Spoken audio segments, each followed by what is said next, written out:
મોટી પેઢીનું ઠેકાણ. હવે સાંભળજો એક પ્રસંગ.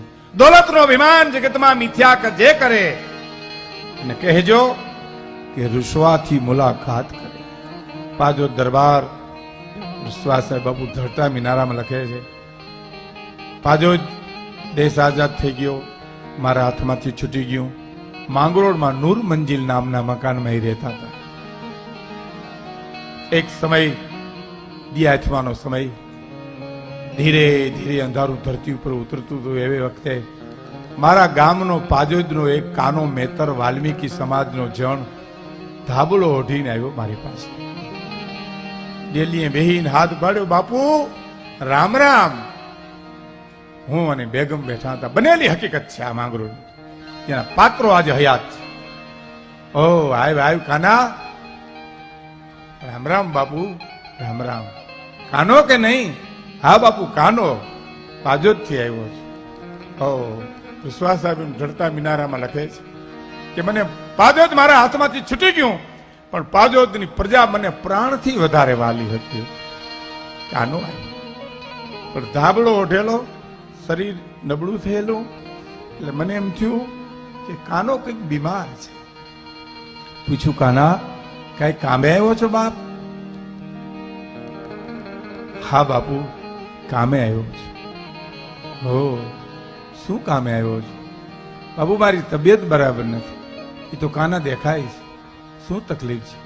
બાપુ મને ટીબી થઈ છે. ઓ, એ શબ્દ પૂરો થાય એટલે બેગમ હામું જોયું. બેગમ સાહેબ અંદરથી પૈસા લઈ આવ્યા. એ વખતે જે લઈ આવ્યા હોય રકમ તે લે કાના.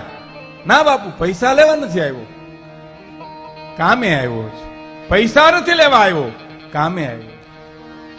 હો, તો એવું શું કામ છે? તો તને ટીબી થઈ છે, બીમાર છો, તો હું લખી દઉં ચીઠી, હોસ્પિટલમાં ક્યાંય દાખલ થવું છે? તો ના બાપુ દાખલ નથી થવું, ક્યાંય જવું નથી, તમારી પાસે એક કામે આવ્યો છે. પાદો રૂસવા સાહેબ તે વિચાર પકડે છે, કાનાને એવું શું કામે છે? પૂછ્યું, શું કામ છે કાના?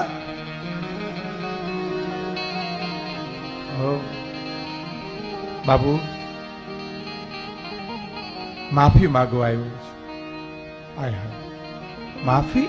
હા, હવે મને મારી સંધ્યા દેખાય છે બાપુ. હવે આ સૂર્ય આથમવાનો છે, તો માફી માંગવા એટલા માટે આવ્યો છું કે મારો બાપ ગુજરી ગયો તારે મને એટલું કહેતો ગયો તો, બેટા મૃત્યુ પહેલા આપણે જેના રાજમાં રહ્યા હોઈએ ને એ ધણીની માફી માંગજે, તો જ ઉપરવાળો માફ કરશે. બાપુ માફી માંગવા આવ્યો છે. આજે વિશ્વાસ સાહેબ એમ લખે છે કે તારો કોઈ ગુનો નહીં, હું તને કેમ માફી આપું? તો કે નહીં બાપુ મને માફી આપશો તો તેથી પાછો જ મારા હાથમાંથી છૂટું તેથી દુઃખ નહોતું થયું. એના 3 ગણા દુઃખે મેં મહા મુસીબતે વિશ્વાસ સાહેબ એમ કે છે મેં એટલું કીધું, કાના માફ, બસ માફી આપી અને રાજીના રેડ થઈ ગયો, નાચવા માંડ્યો, નીકળી ગયો. ચોથે દિવસે દીકરાનો ગાગલ આવ્યો કે મારો પિતા સ્વર્ગવાસ થઈ ગયા છે, ગુજરી ગયા છે. પણ ત્યારે મને એમ થયું કે ઈ કાનો મારા સામે બેઠો તો, એને ધાબળો ઓઢ્યો તો,